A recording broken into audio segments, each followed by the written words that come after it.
You're really going to feel and hear the winds overnight tonight. Gusts are approaching 30 miles per hour this evening, going to 50 as we go into the overnight, and we will start this work week on a wet note. It's dry in Midtown right now despite those ominous clouds, but you go over to Pennsylvania, and that is where we have the leading edge of this next storm system. Got about 15,000 people without power in Pennsylvania because of this line of wind and rain that's pushing off towards the east. So hopefully we can keep the lights on tonight, but we'll be watching closely just outside the city, the possibility of losing power from these gusty winds. Maybe a rumble of thunder. I don't think the big story is thunder and lightning, but you may hear some rumbles. 56 degrees eventually in the city. And here's the cloud coverage through at least 10 o'clock. Line of showers and storms in here, say around 2 o'clock in the morning, and that'll go right into the Monday morning commute. We're back on the newscast in the morning show at 5, 6 o'clock. Stacey Ann will be tracking some showers and storms rotating through the area. And then by tomorrow morning into the afternoon, we'll bust into some sunshine, ineffective sunshine, though, with these northwesterly winds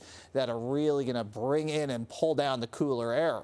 We have marginal risk across the entire Channel 11 viewing area. If you're listening to my voice right now, that means gusty winds, hail, and maybe now the isolated potential of a tornado. A quick spin up is possible, especially as you get north of town or around Passaic, Bergen County into the Hudson Valley. That's where the best dynamics are going to set up. So we'll watch that closely. We'll update you tonight on at 10 o'clock on the Pix 11 News at 10. In terms of rain, not much rain. We could maybe talk 1/4 of an inch, but the big story is these wind gusts. By around 8 o'clock, everybody gusting over 30, and the winds will crank tonight 35 to 45, especially out towards Suffolk County, as that cold front blows through the region, and we'll stay pretty breezy going into Monday. Daytime highs will be achieved early on, middle 60s possible, and then we're in free fall mode with this jet stream that'll crash off towards the south. In fact, by Thursday morning, let's fast forward Thursday morning into Friday, that's when the real chilly air arrives. So the 7-day forecast, pretty dramatic drop, 64 tomorrow.